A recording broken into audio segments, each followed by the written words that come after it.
am sure there was some business news somewhere in the world, and I am sure that there are markets that have traded, but frankly, nothing of terribly great importance that urges us to get rid of what we're talking about. Look, Windsor Castle.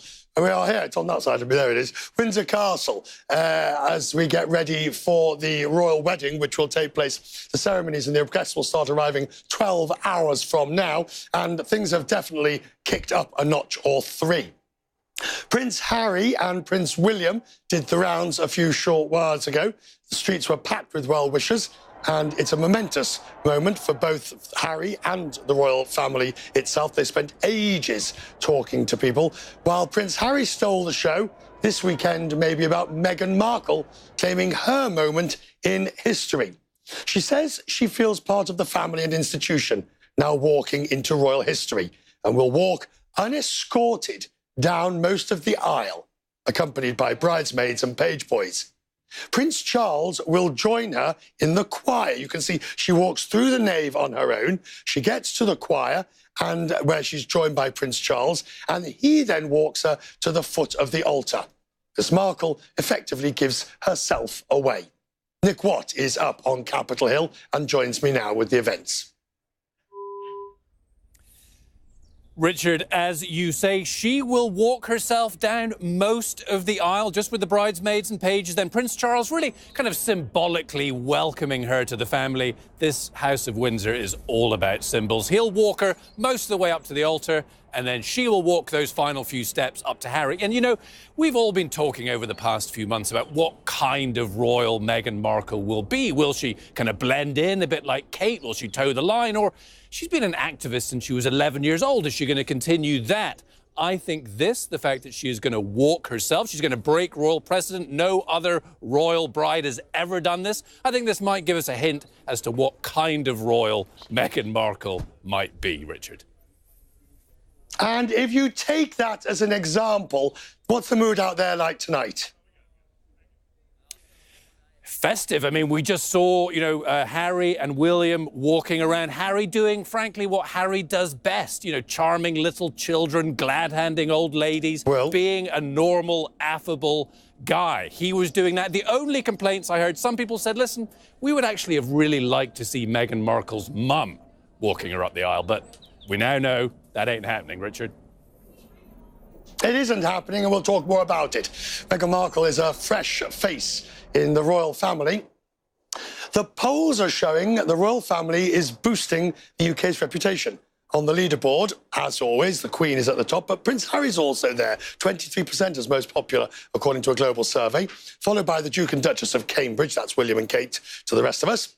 Joining us now, Kate Williams, the historian and lecturer at the University of London, and Angela Levin, author of Harry, Conversations with the Prince. So, let's start, Angela. Were you surprised it's Prince Charles? I was a bit. I thought it would be her mother. I thought it would be a show of mother and daughter, a strong relationship. And I thought it would also be that it's women doing it themselves and breaking protocol since Queen Victoria. I was surprised. Then when I heard I thought it was a marvellous gesture of him because he is showing that he's accepting her into the family. And then she decided to walk halfway and have him. Is it symbolic, do you think? I mean, it wasn't symbolic 2 days ago or last week. Now, all of a sudden, she's walking herself.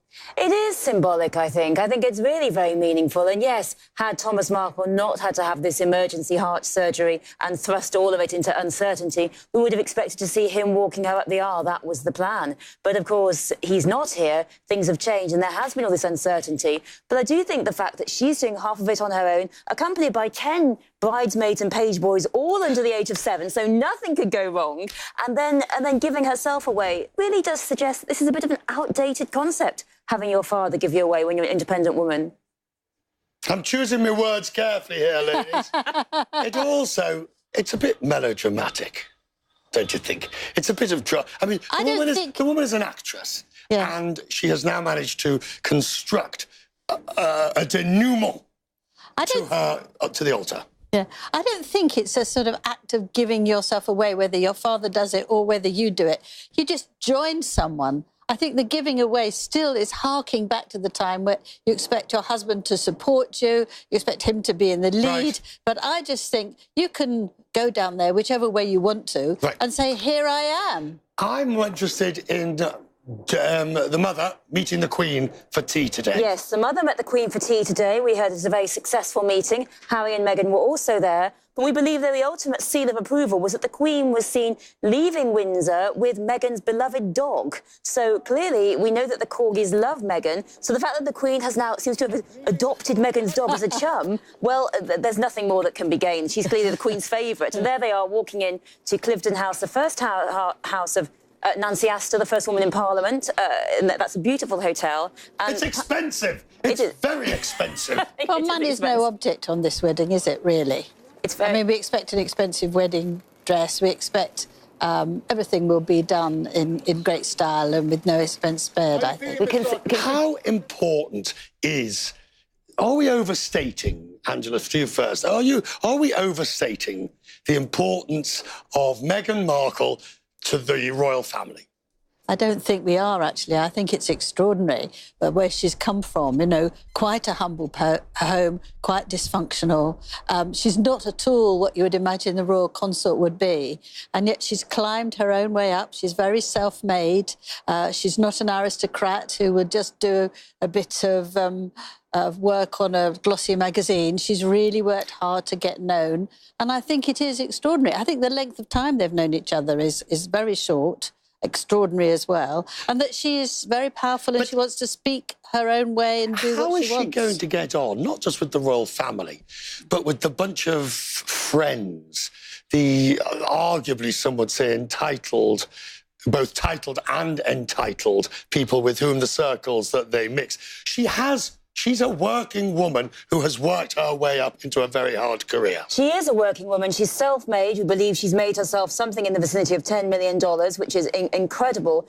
And yes, once upon a time, Prince Harry and Prince William were surrounded by a party group of young men and young women who didn't really do much, who were rather... The honourables this and the honourables that. Going to discos in London. I mean, that was... But a lot of them have changed and grown up. And they initially, they did not accept Kate. They didn't like her. They called her doors to manual.